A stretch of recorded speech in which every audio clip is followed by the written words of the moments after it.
is specific heat capacity. The specific heat capacity of substance is defined as the amount of energy required, heat energy required to raise the temperature of 1 kg of substance by 1 degree Celsius. Here, as the word specific is mentioned, so it is particular to 1 kg of substance by 1 degree Celsius. So the formula for specific heat capacity is C is equal to Q upon m theta.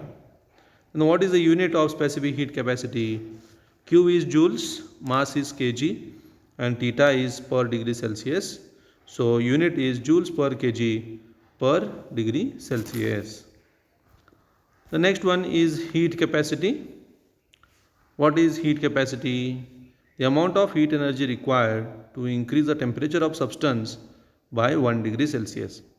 Now if you can compare the definition of heat capacity and specific heat capacity, in specific heat capacity there was 1 kg of substance, so mass was considered there.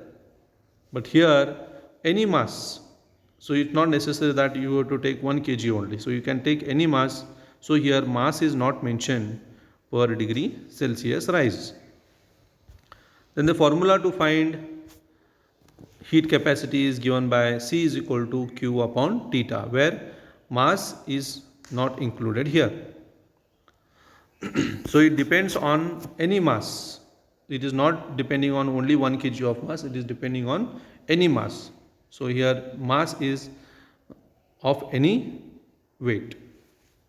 So what is the unit of heat capacity? Joules per degree Celsius or joules per Kelvin. This is heat capacity. The next one is calorimeter. Now what is calorimeter? Calorimeter is a vessel which is made up of copper.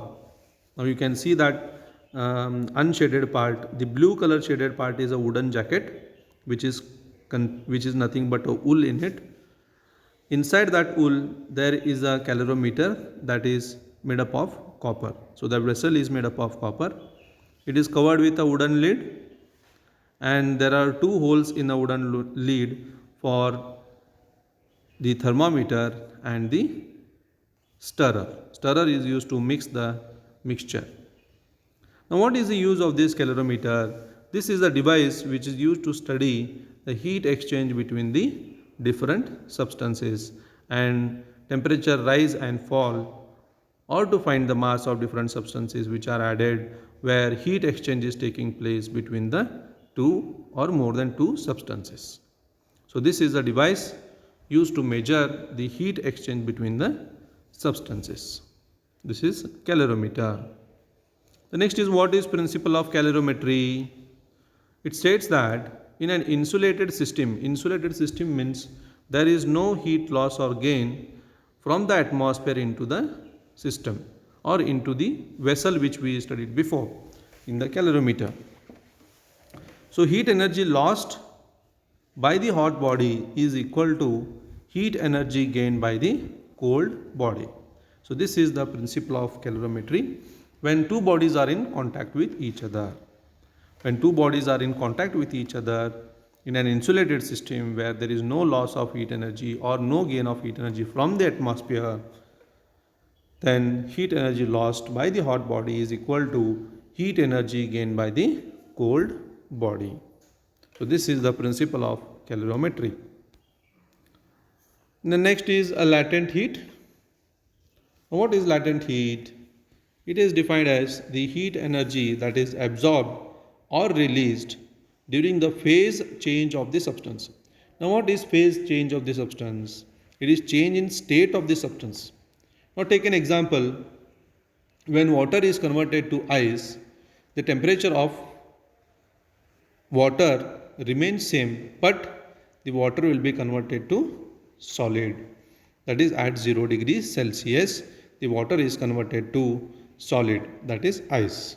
Or you take another example where ice is melting. When 1 kg of ice is melting, the whole ice will melt, but the temperature of the water remains 0 degrees Celsius, where there is no change in temperature, but there is change in state of a substance. Like ice is converted to water or water is converted to ice. This is called as latent heat.